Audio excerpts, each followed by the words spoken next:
The kettle sputtered on the stove, echoing the way I felt most mornings at 5:30. My kitchen was cluttered, the kind of place a realtor would call full of character if they were being polite. The mug in my hand was chipped, older than some of the apprentices at the warehouse, but it held coffee, and that was enough. Outside, my old Chevy wheezed in the driveway, a 2002 with rust patches and a stubborn engine. She'd never left me stranded, which was more than I could say for some people. We had an understanding. I kept her running, she got me to work and back to my son. Well, used to. Past tense stings when you're not ready for it. The scent of detergent drifted up from the basement. Years of single fatherhood had made me efficient, laundry, breakfast, lunch packed, uniform pressed, all before sunrise.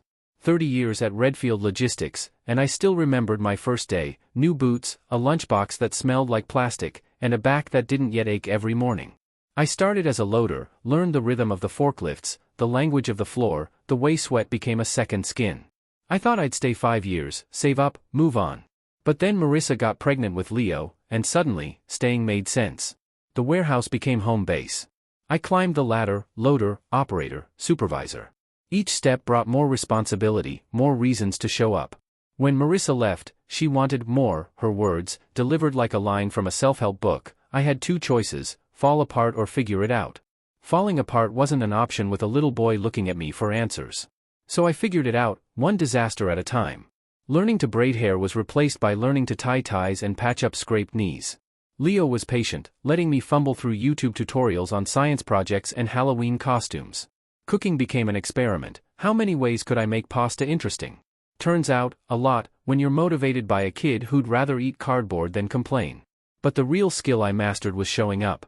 When Leo had nightmares and crawled into my bed at 2 a.m., when his science fair volcano exploded in the kitchen, when he cried because a classmate called his drawings weird, I was there. The kitchen table bore the marks of our life, scratches, height marks, a collection of mismatched mugs, Leo's careful handwriting on grocery lists, his trophies lined up on the windowsill. The system I built wasn't fancy, but it worked.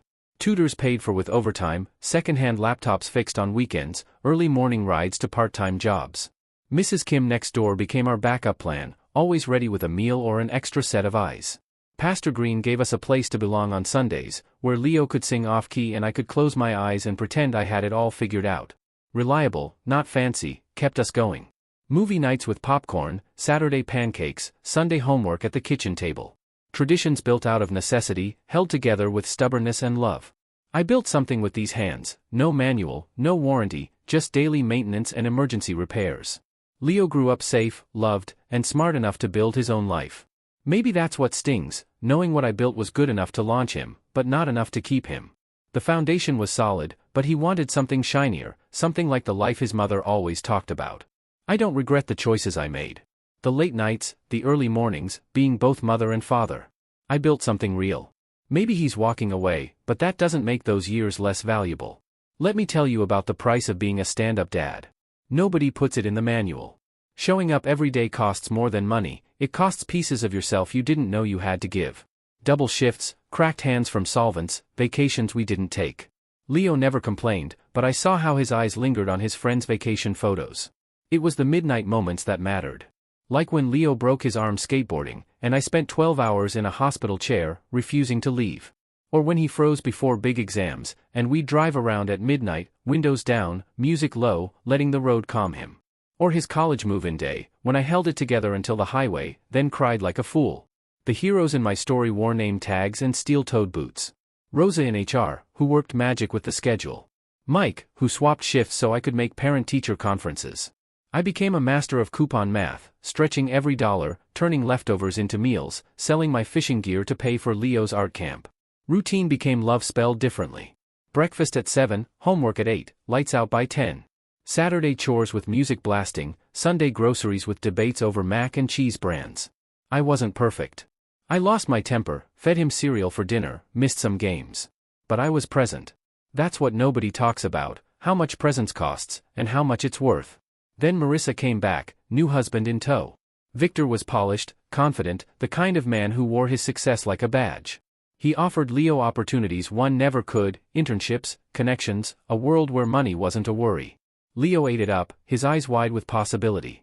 Maybe I should have been happy. But it felt like watching him outgrow everything I'd given him. Victor wasn't a villain, just a man who could offer more. Leo started talking about optimization, strategic planning, things I'd never taught him. He wanted Victor to adopt him as an adult, for future planning. It was just paperwork, he said. But it felt like erasing me. I didn't fight.